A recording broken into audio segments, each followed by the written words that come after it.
Okay, simulan na po natin ang ating pagluluto. Mamarinate po muna natin itong ating karne ng manok. Lagyan po natin ng toyo at kalamansi. Ilagay na rin po natin ang ating pamintang durog. Ito po ay bababad natin, mamarinate po natin ng mga 30 minutes.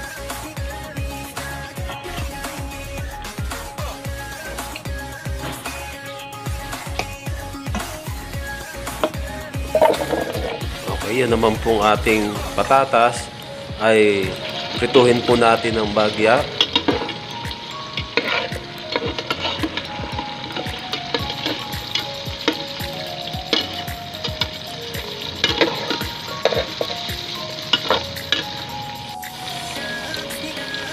At prituhin din po natin yung ating carrots.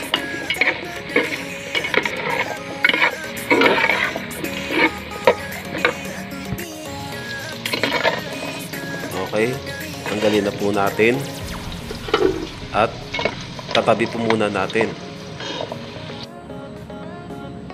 Pagkatapos, iprituhin din po natin ng bahagya yung ating bell pepper.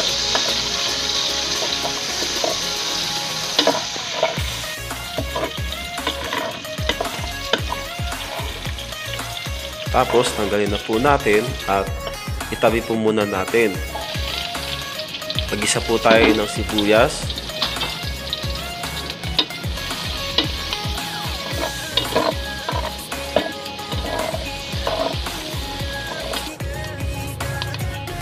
Isunod po natin ang bawang.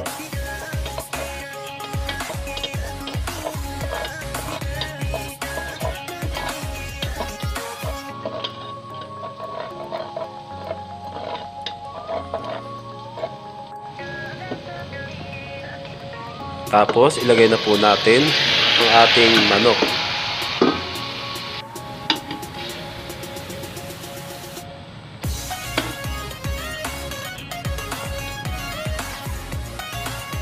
Okay, takpan po muna natin at hayaang kumulo.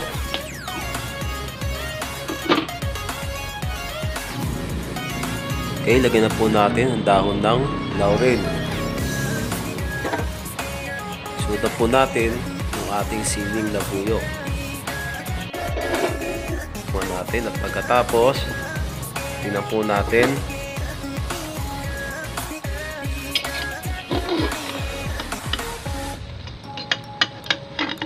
ayun, medyo natutuyuan na po.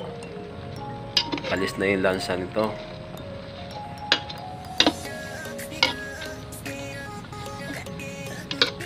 Pwede na po natin ilagay yung ating tomato sauce.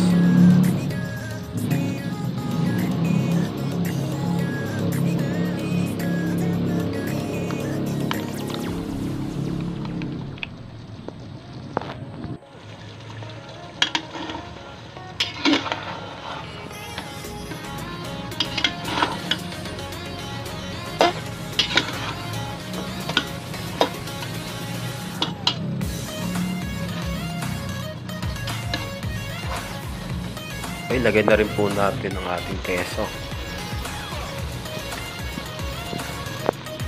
Lagyan po natin isang basong tubig.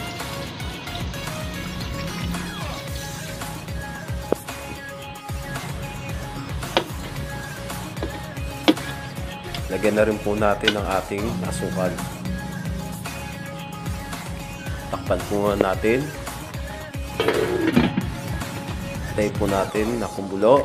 Pagkatapos, lagyan na po natin yung ating mga patatas at yung carrots. Sabay-sabay na po yun.